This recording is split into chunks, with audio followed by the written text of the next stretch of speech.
peeps? Mr. Bones back at you, and it's once again Wild Eye Wednesday. And we're gonna talk about Bonejangles.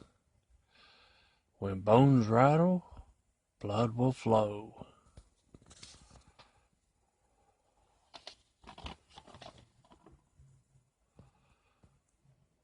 One hell of a crazy ride. This is throwback horror done right, says James DePaulo from Wicked Channel.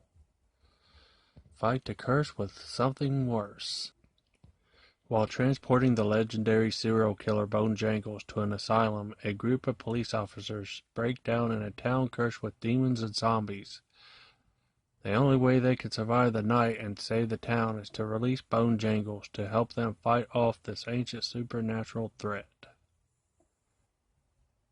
This is starring Reggie Bannister in a small part, Elisa Dowling, Julia Kavanaugh, Kelly Missick Jr., Jamie Scott,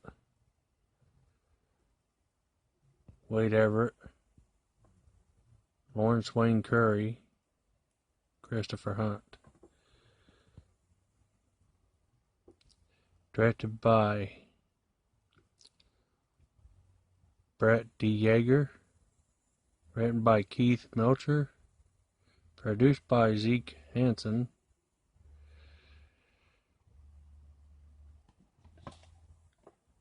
There's Reggie. Bonejangles. And this here, you cannot tell by the cover art.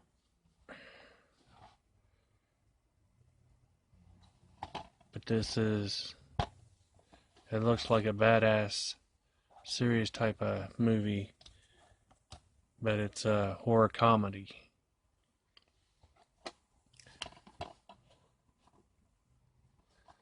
Lots of goofy acting in it and goofy stuff, but it's a cool movie.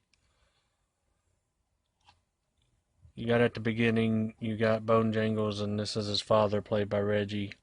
He's about to go out in a blaze of glory and run into a bunch of cops that are after him because he's a serial killer, as is his son.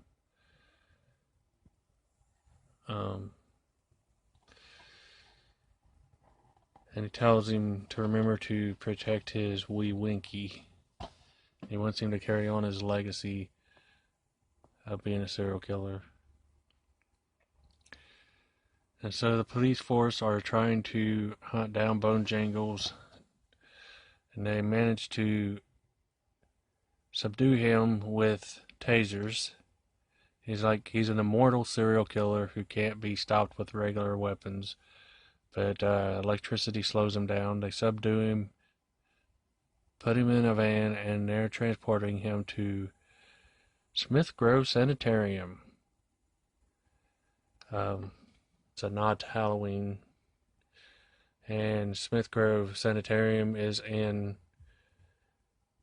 Argento. Either it's in Argento. I know Argento's in this. It's either in Argento or they break down in Argento because the van does break down on the way there. And Bonejangles isn't the only threat in this. There's also a evil witch named Rowena. And so once they get there, they need to wake him up and use him to fight against Rowena, which kind of reminds me of Freddy vs. Jason, how they have Jason drugged up and they want to wake him up to fight Freddy. There's lots of goofy comedy stuff in this, like a gay cop, and when the van breaks down, he runs into a couple like Deliverance type hillbilly guys, and they lure him with Twinkies because he was hungry, and then they're like, "What we got here? Looks like one of them girly boys," and they probably thought it was going to be a little tougher to, acquire him, but he was just like, hey girl, hey. And he's hanging out with them the rest of the movie. You got that witch, she likes to suck men dry of their, like, life force or whatever by banging them. And the guy she already has is called her Juice Lad because she drains them of their juices or whatever. I don't know. I enjoyed it. It's funny, but with the looks of him, he looks like a big menacing psycho nut like Jason Voorhees, and he's a pretty badass slasher. And it would be cool to see him in like a more serious movie. But it's fun. It's fun for what it's supposed to be. Um, Reggie Bannister from Phantasm's in here, which is cool.